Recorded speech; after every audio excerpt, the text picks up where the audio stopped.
Thank you. As most of my colleagues know, I grew up working in the road construction business, and that experience showed me how difficult it can be for state and local governments to move forward with projects when they are uncertain about federal transportation spending. And not only that experience, I was a former mayor as well, so I saw it on both ends. And that uncertainty trickles down to private industry. My family would not hire more workers or purchase more equipment without knowing what the future might hold, without knowing what kind of work would be out there and for how long. Now, under the FAST Act, federal transportation funding runs out in 2020. Can any of you speak how this deadline affects your ability to move transportation projects forward?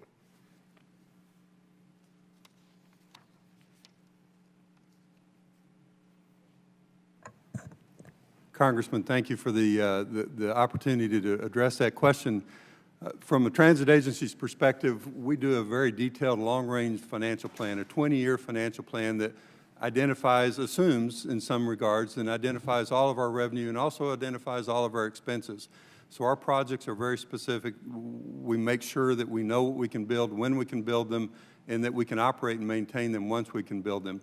Not having the certainty beyond 2020 certainly prohibits us from that certainty, from that reliability of knowing what we can do in that 20-year plan. And so it limits us as we look at one of the fastest, as our congressman said, the fastest growing regions in the country. We can't always predict out and solve some of the transportation challenges that we need to be doing now to make sure that those projects are in place at that point in time. So the long-range funding is certainly critical for transit as we move forward. Thank you. As a follow-on to my colleagues' comments, one of the things that we could absolutely do right now, which would be to smooth out the process around continuing resolutions even under the FAST Act that we have right now. Whenever we have that tension period when we're waiting for the continuing resolution process, it affects our ability to budget. And our state DOT, for example, is in a position where it can't adequately prepare to get projects out waiting for that process.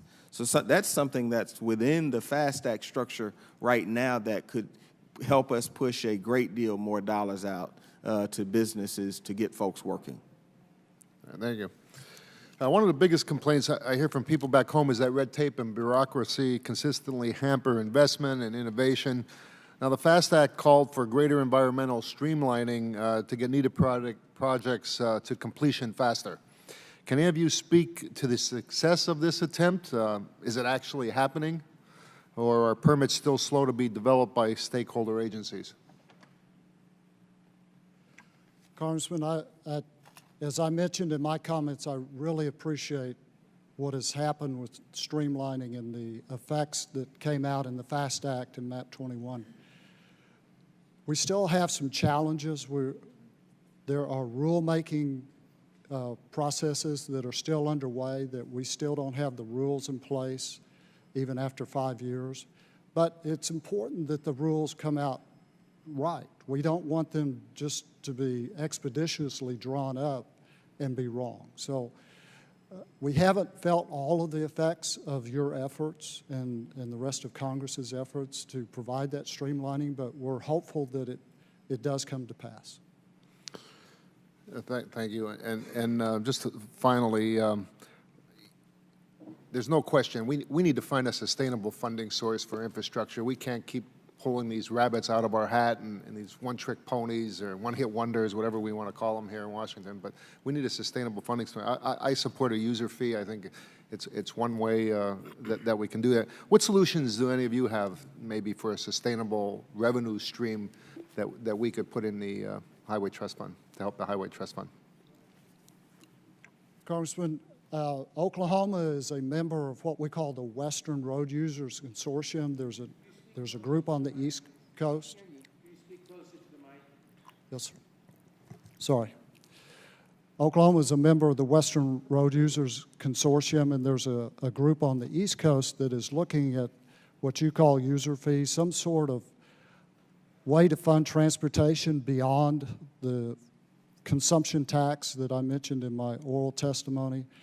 we see that something has to be done, and I appreciate the federal government and Congress providing some grant opportunities for our Western RUC to look at different funding mechanisms. I know that Oregon has a test underway, and California just entered into that similar kind of test model. So states are looking at that, and we hope that the federal government and Congress looks at our success and our failures to develop something for the future.